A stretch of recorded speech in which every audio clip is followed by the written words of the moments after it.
Ppriya and I'm from SMK Taman Nusa Damai. I'm 17 this year and I am a Form 5 student. So today, I will be explaining about a book that I've read before, which is the Encyclopedia. Before I tell you the story about this book, let me introduce myself properly. I am a prefect at my school and I'm also in the SLB board, which is the Student Leadership Board, and also the DSLB board, which is the District Student Leadership Board. I'm also in the Malaysian Youth Council and I am a committee member, which is the Belia Negara Malaysia. I took part in many other English competitions before, such as drama, public speaking, and debate. And I always follow this important quote in my life: a book is a dream that you hold in your hands. Let me tell you about the dimensions of this book. The length is 15.5 centimeter, the width is 4.5 centimeter, and the height is 28.5 centimeter, which makes this book kind of big and really hard to carry. The moment I talked about encyclopedia, you guys all must be wondering, why is she reading encyclopedia? It's so boring. Actually, it's not boring because this book contains more than you think. For an example, when I told you encyclopedia had history, it didn't only have history. It also has other subjects such as biology, microbiology, geography, chemistry, and physics.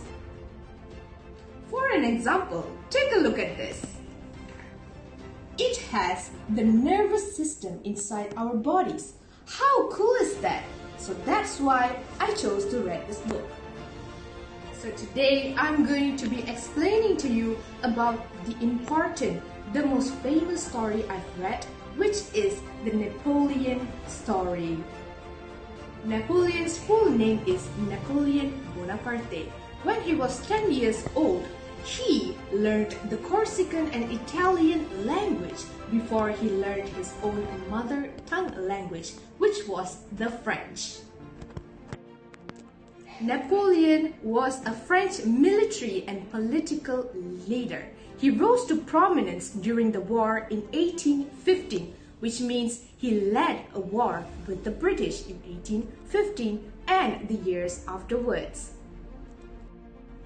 During the French Revolution in 1789, he conquered most of the countries in Europe, and also he led the thing called coup d'etat in 1799, which overthrew the kingdom of France that ruled over France before this, and he introduced his own new kingdom to the people. Also led coup de Brumaire at the same year, and for the past 2 years of ahead.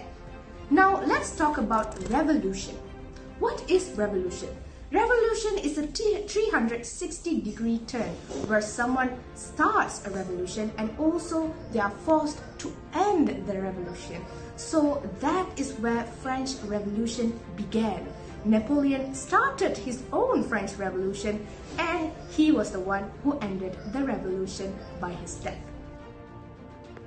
He also took part in the Versailles wartime. So this is the picture that shows it at the wartime. So now let's talk about what he did in Egypt. In 1798, he went to Egypt and led his army to steal the artifacts in the Egypt, because at that time British took over Egypt to keep their things from India at Egypt. The reason why he did that because he wanted to destroy the access of British towards India. And after that, in 1799, he went back to France because British destroyed his armies in Egypt. After that, when people started hating him in France, he decided to run away to a remote island called Elba.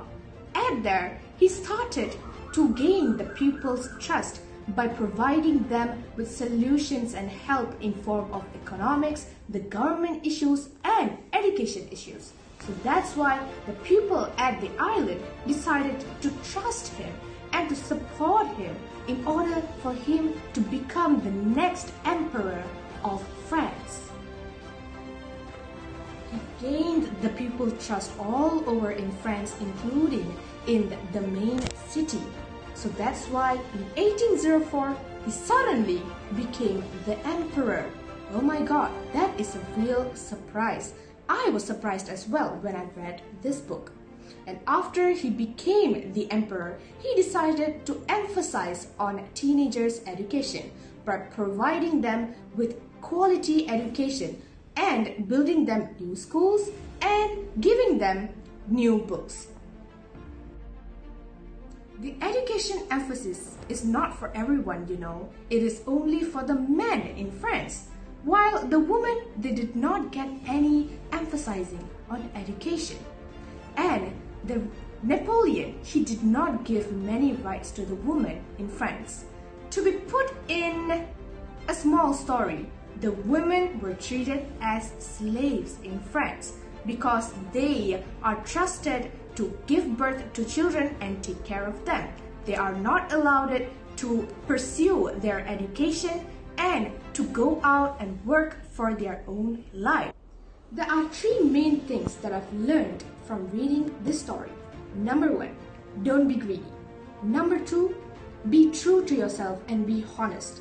Number three, respect other people's culture. For an example, let's take Napoleon when he decided to steal the artifacts from Egypt. This shows that he's a greedy man, and also he decided to not respect their culture and to steal their things. It is a bad thing to do.